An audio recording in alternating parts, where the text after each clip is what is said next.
I really wanted to put a checkered wall somewhere in my house, and I thought, what better spot than this really boring wall in my laundry room? So that's what we're doing in today's video. This first step you probably don't need to do, but I have dogs and they have kind of just like mucked up this wall. So I'm just going through and giving this like a good coat of paint. The main thing you need to decide is how big do you want your squares? I didn't want them too small. I wanted them to be like actually kind of large. And like at first I thought, okay, maybe 6 inches, but I still felt like that was a little on the small side. So I settled on doing 8-inch squares. So you're gonna start on the right side of your wall or left side, doesn't matter. But you're gonna take your tape measure and you're gonna mark every 8 inches from the top where the ceiling is to the bottom where your floor is.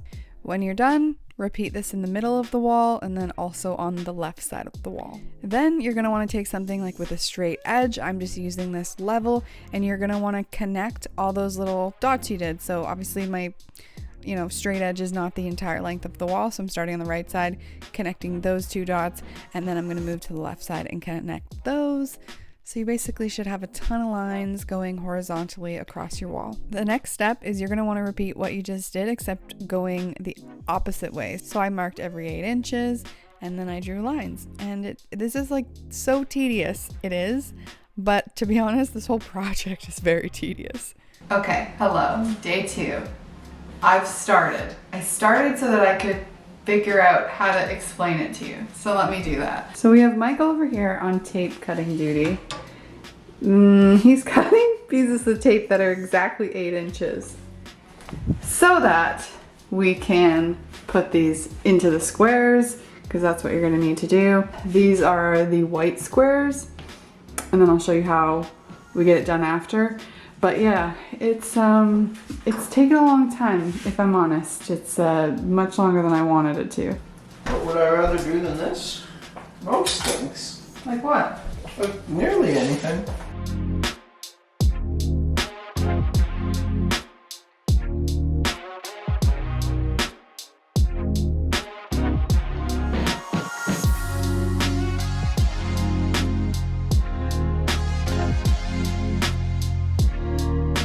Okay, we have officially taped this entire wall.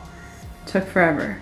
Ogie's outside, enjoying the sun. I swear he wants to be there.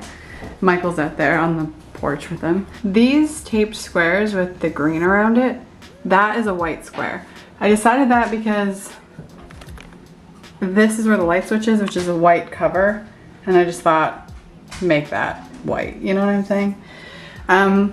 And then these are going to be pink, these ones without the tape around it. In order for the paint not to bleed, we know painter's tape, it's awful and it bleeds. In order to make sure that this doesn't bleed, we're going to paint this white color over here. So essentially it's going to cover this line.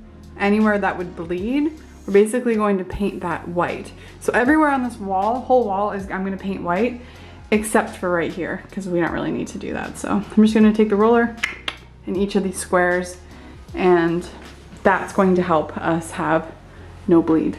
Okay, let me just simplify it for you. You're gonna tape the inside of your white squares. Then when you go to put this paint layer on that's supposed to stop the bleeding, you're gonna paint that on the squares that you want to be pink or whatever color you're using. Michael said he's scared of this color. Are you scared of it? Terrified. Terrified. It's gonna be fine. Okay, you see here how I'm now painting the squares that I just painted white? Make sure that you do that. Make sure you paint the right squares. Okay, so here's what it looks like. Still wet. We're gonna wait for it to dry. The key with this method is you don't wanna leave it too long that when it peels off, it just like peels off the paint. But you also don't want to leave it not long enough.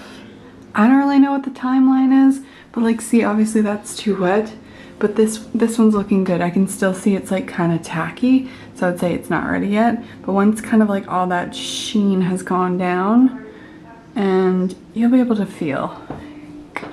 All right, report back soon. Ready? I'm nervous.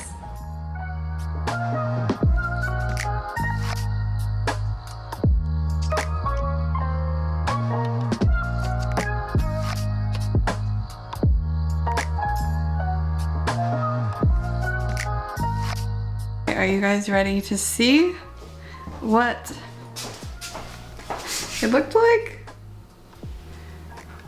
Look at this. It's so crazy because you literally can't even see this when you are in the kitchen. Let me turn the brightness up.